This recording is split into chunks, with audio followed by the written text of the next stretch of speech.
Ladies and gentlemen, hello, I'm me, you're you, and this review concerns the last four Brood War custom campaigns we played. E.D.A.S.T, Celestial Eruption, The Gallantry, and Celestial Reverie, The Sweet Science. These were all made, either in part or in full, by Desler, a very storied man who has a lot of drama, a lot of answering for, a lot to answer for, a lot of silliness down the years, but we're not really talking about him as a person. We're talking about him as a campaign creator. And he made some campaigns. You can't say he finished many of them. In fact, the only finished products from Desler himself were actually campaigns I've already previously played on the channel, The Phoenix and Fall from Grace. Those are the only two finished projects that he's ever done. You could theoretically call Celestial Reverie The Sweet Science finished, but it was very obviously rushed for a contest where the final playable map out of 3 didn't even fucking work correctly.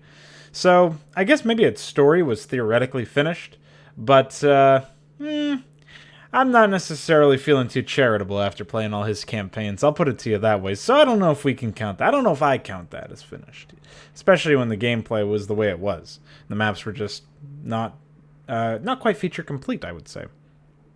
Of course, the Gallantry was woefully underdone, where the first episode that they tried to make was 3 maps that had nothing to do with one another, and theoretically, I guess you would see that it was setting up for there to be this, this thing about the Gallantry as a ship, and how, like, similar to the Phoenix, actually, and the fucking Black Dream, and all of these other vessels, all of these other campaigns that are named after ships, flagships. I don't know who started that trend, probably Desler.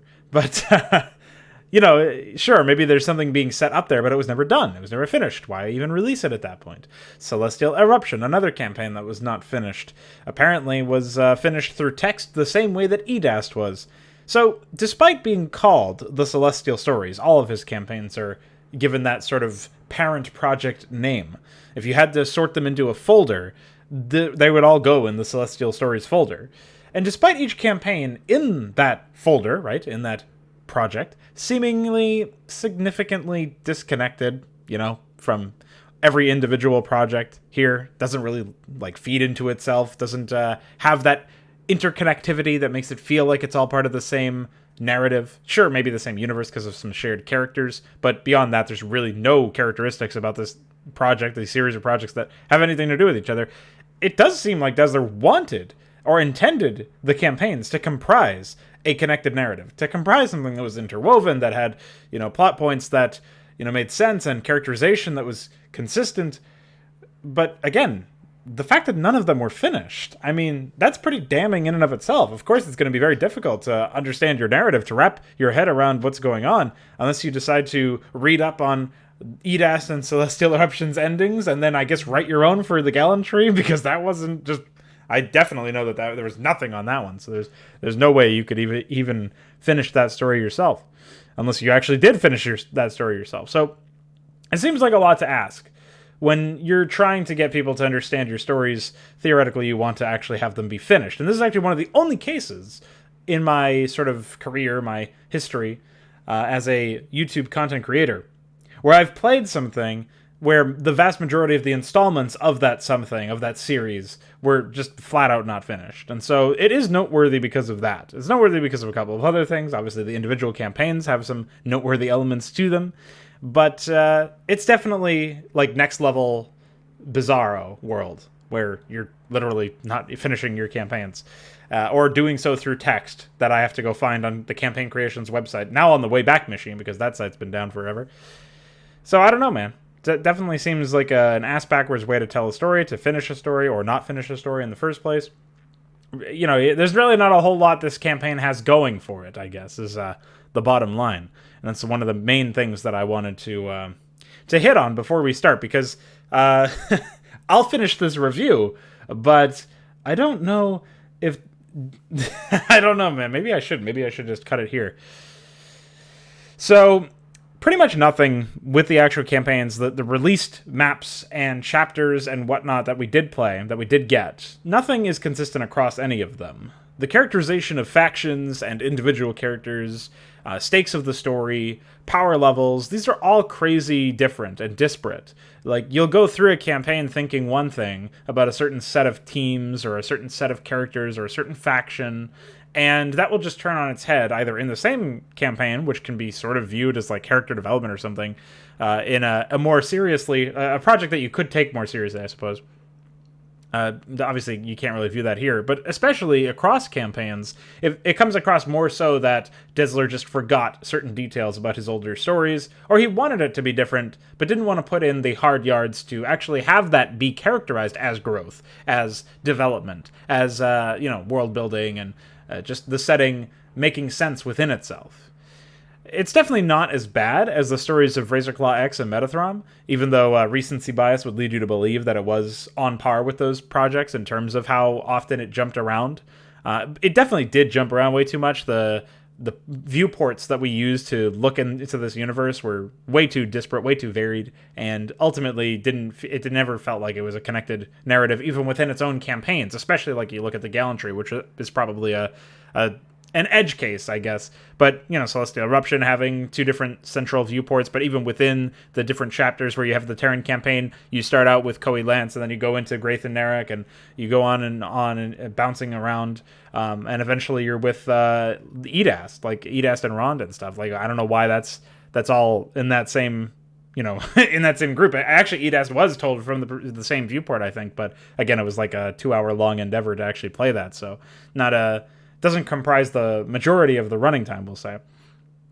And so because the viewports change so dramatically between campaigns, but also within the same project, same couple of maps, and because most of the plot seemed to happen because the writer wanted it to, rather than happen because it has a place in the universe and it makes sense within the context of the events we've witnessed and the characterization that we've seen, or we can eventually reverse engineer a reason for it after we get more data.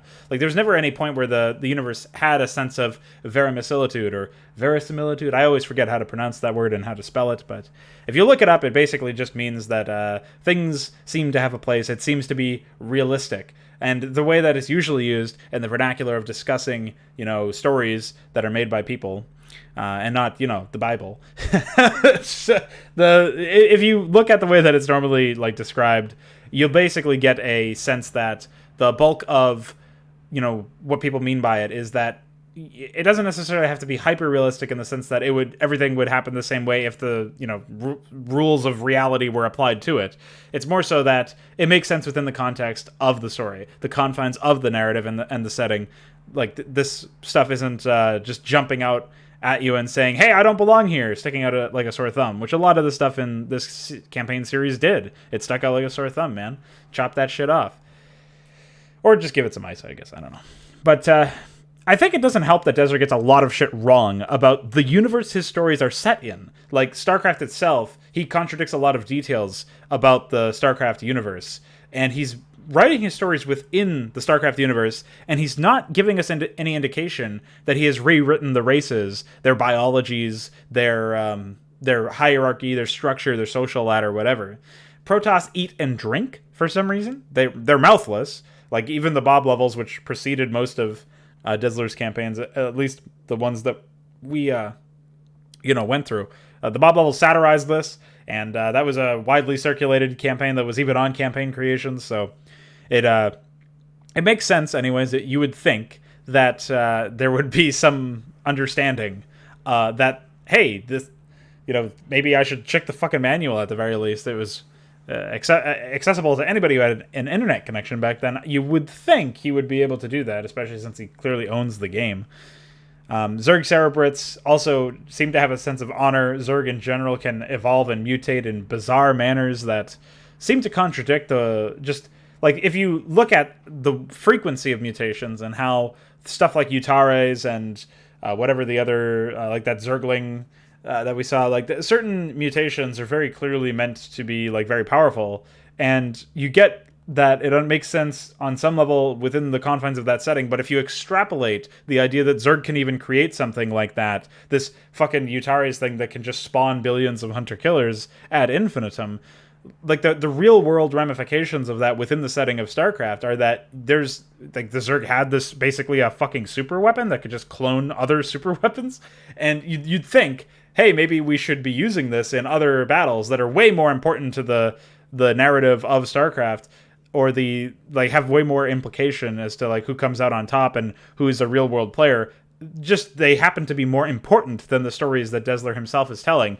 If you're saying that this was only invented because of, you know, the cunning of whatever that Cerebrit was, I already forget his name, Nugdras, I think. So if you're going to say that it was only invented because of his, you know, competency, then you also have to be consistent with demonstrating that that guy is competent. And Nugdras is definitely not fucking competent. He thinks that there's honor. He's like all over the fucking place with that stuff. He's just an idiot. And to simultaneously hold the idea that Nugdras is an idiot, which is what we can see, and Nugdras is capable of creating stuff like Utares, which is literally one of the most powerful, if not the most powerful Zerg things we've seen in any fucking custom campaign, let alone the main story.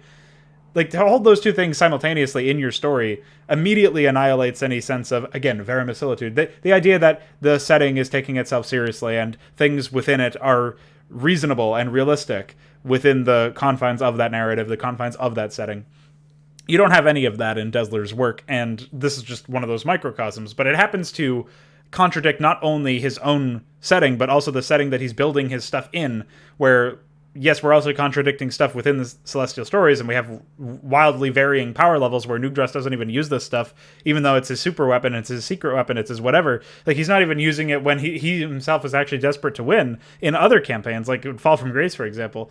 So he's not using it then. He's not using it at any point, but it's also like contradicting the power level of the Zerg as we know them in other campaigns in the main story. So it really comes across as embarrassingly fanfiction-esque, but also willfully ignorant of what was pre-established in StarCraft. Because again, he's not giving us any inclination that he's rewritten it and he's trying to make it his own. He's very much seems like a modular story in theory, where he's building on top of it, but without realizing that he's accidentally knocking a bunch of other story pillars and characterizations down that Blizzard already did. And again, Blizzard's not, by no means is Blizzard infallible. They've made a lot of mistakes in the original StarCraft campaigns, and way more in Brood War as well. So the idea that you can improve by rewriting Blizzard's work is, I mean, you could certainly use that as a way to practice your chops as a writer. And you can definitely do a better job just by thinking. And, you know, Celestial Reverie told us that Desler was thinking. He was thinking a lot, but just not about the right stuff, apparently. Certainly not in service to improving his own work and producing an RTS campaign. I'll get into the gameplay soon, but I actually have surprisingly little to say about the gameplay compared to everything else, because at this point I feel like a broken record if I talk about stuff for too long. If you want to hear me talk a little bit more in depth about the gameplay, I suppose you can go back and watch the playthroughs, but I also encourage you to check out my other reviews where I do talk a bit more about gameplay, because, I mean, you're not going to get much different out of this. But we will get to it eventually. I just wanted to take a moment to actually say something more positive about the Celestial Stories, which may surprise you. The fact that the majority of this campaign was voice acted, of course the bonus map to the Gallantry and the in-game lines for E.D.A.S.T were not.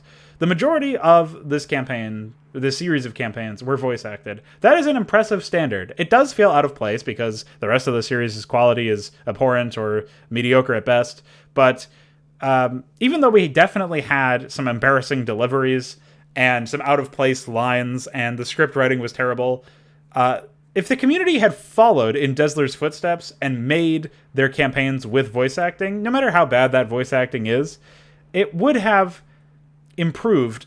However mediocre their projects were, they would have been improved by the fact that there was voice acting. Without voice acting, you can't even begin to take characters seriously, and you can't even begin to critique the characters in so far as like you're critiquing how they're presented and how they're characterized in the story, because they're missing a core component about what makes them consistent to begin with. There was even effort, it seems, paid to making sure that the filters and such were going to be consistent across the different characters. And I know that I think Joel Studler did some voice acting, but most of the editing was done by Desler, is what I read in the Celestial Irruption development guide thing, or whatever he wrote, like a dev diary basically. And it does seem like steps were taken just based on the end product to preserve the like a consistent set of edits and a consistent style of editing and delivery for the characters, and that is something that is worth respect and worth some accolades. It's just, of course, everything around it was pretty shit, and even some elements of the voice acting were shit, but you still have to give credit where credit is due, and the fact that Desler made many voice-acted campaigns after the Phoenix, which was purely not voice-acted, I'm pretty sure. Or maybe there was, I think there was custom unit responses, and that was it. So outside of those, there was no voice acting there. The fact that he went through the effort to make sure that all of his future projects had voice acting, that is something that is admirable, and I'm very happy that I didn't have to read all of the dialogue here, because it really does get tiring when you play so many custom campaigns and you have to narrate all the time, and it takes away from your ability to, as basically the person who's producing the video content associated with this and showcasing this content. I do have to spend a lot more time in other campaigns where I have to go back and watch this stuff, and if I am going to try to critique the story and I'm not just trying to do it from memory, I have to go back and take some notes, because I'm in the moment not able to actually assess what's going on because I'm busy reading, right? That really isn't the job of the player, I don't think. And of course, as a person who's live streaming this stuff, I'm always going to have some element of the end user experience compromised, because not only am I delivering some commentary, which is already going to interfere with that, and not only am I also narrating this dialogue, which is going to interfere with the ability to properly experience the story and experience the gameplay, but I'm also like doing this stuff live, which means I'm also reacting to chat and whatever is happening on Mixplay and stuff like that. So for me, I just take it as it comes. Like, I understand that that's how it is. And I do have to put in the legwork to go back and study these VODs a little bit and take some notes, which is what I did for this campaign. Even the fact that there was voice acting didn't necessarily help with that. But it does help some, especially with the characterization. Like, I feel like I have a better understanding of who these characters are, because I didn't have to read their dialogue for them. And I didn't have to, put a funny voice on for all of them. When I was doing the voice acting in the Gallantry, for example, I was actually imitating, from memory, as best I could, the voice acting that I heard in the other missions, right? So, like, that to me is still better than, having to come up with that on the fly to keep things interesting while I'm reading fucking, pages of dialogue. It's much better to have something to base it off of. And so I am happy that Desler ended up producing voice-acted campaigns, primarily anyways, throughout his career. And Celestial Reverie was indeed hilarious with all of its thinking and walking. So, whatever. Sure, it may be lo-fi. It may be low-grade in terms of the production value. But the voice acting managed to keep some form of consistency in an otherwise inconsistent mess of a series of projects. And now we can talk about gameplay. It was very rare for gameplay to find any sort of groove outside of what is afforded by virtue of StarCraft's engine. And what I mean by that is, StarCraft is probably the best RTS engine, at the very least the most accessible RTS engine, while also being the best. Like, if you had to stratify basically the existing RTS engines for modability, for accessibility in terms of how easy it is to grasp the mechanics, and quality in terms of how fun it is to play. Like, StarCraft definitely excels in all of those categories and whatever other ones you wanted to levy at it, in terms of what is possible with the engine, what is possible with as little work as possible, and also how accessible it is. Like, it's obviously a free game now, and all that stuff. So, like, it's definitely the best for custom content in terms of trying to make large-scale RTS stuff. And you're not going to get anything better, because everything else is either not performant or not accessible or not moddable or whatever. And so as a result of that, developers in the StarCraft space get very little sympathy from me when it comes to, producing shitty stuff that actually intercepts and interferes with the core gameplay of StarCraft. Because you're literally doing work to undermine the gameplay. And in some ways it's lazy, because you're not doing work, because you're not making AI, because you're not, and you're also not like making micro missions that have the proper mechanics added to the engine to support gameplay in this context. So in some ways it's being lazy, but it's also doing work away from making AI and away from designing stuff that is a little bit more algorithmic, that is a little bit less deterministic, where you're walking through, locations, invisible tripwires, and having a bunch of set pieces happen. You're walking away from stuff that is a little bit more automated in that sense, and towards a realm where everything is determined by the way that you set up the map. And you have to do way more hand-holding and way more set pieces in order to keep things interesting, because the core gameplay has been completely discarded and dispensed with in the form of, whatever gimmick micro shit you have. It doesn't help that there's no unfettered, ungimmicked macro at any point in the running time for the 4 campaigns we played for this review to come out. There's pretty much nothing in this campaign that doesn't suffer from exhaustive cutscene syndrome, that doesn't have missions that overstay their welcome, and that, again, has unfettered, ungimmicked macro. The closest we got, there's 2 examples I have for you, and the first is that bonus Gallantry mission, which had Zerg here. But our objective wasn't to engage with an AI-controlled enemy, and our objective wasn't to fight alongside our AI-controlled ally, which admittedly we did have, but they did fucking nothing. Our objective was to build a base and an arbitrary set of structures in the middle of the map in an invisible location we couldn't see, that I had to open the editor to confirm I was in. And that's what we had to do. So yes, we technically had to engage with the AI a little bit along the way, but I definitely didn't need to go as hard as I did in that mission. It was definitely a waste of my time, and it was definitely a fucking gimmick. The final playable mission of Celestial Reverie is also in the running for this. This is the 3rd map, because 3. And between the spinning, invulnerable dropship scout that we have and the broken AI initialization trigger for Orange, there's really not much to look at in this mission either. Like, a lot of it is really the same old shit where you got your hero. If he dies, you fucking lose. So keep him in a bunker and use them to lock down battlecruisers that spin at you and all this other junk. And he's not particularly useful outside of his lockdown, actually. And even that's situational, right? You might not get attacked by the battlecruisers the same way that I did when you play. And so it's entirely based around luck in that particular respect. Every single macro section felt so desperate to distract the player from the fact that the core gameplay of StarCraft was being interfered with, being intercepted, being disrupted by all of the other shit. And ironically, the more Desler tried to distract us, the less consistent and more annoying the maps were to sit through. And at that point, it's just like, what are you even doing? Like, why are you doing all of this work just to hamstring yourself when you could be just writing some basic fucking AI that would do a much better job than even Blizzard's AI that you could also be using instead of fucking triggers and spawns and all this other junk to try and keep me on my toes? I don't know, man. I'm still baffled that it took until 2017, 2018 for us to get any functional AI into this game when, sure, there's some luck associated with that as well, where Nave was interested and Necron had already started to research stuff and Heinerman had researched a bunch of stuff beforehand. And I was trying to make some content, so there was an immediate incentive for these developers to make these tools so that they could see them in action. But at the end of the day, how have the stars not aligned up until that point, man?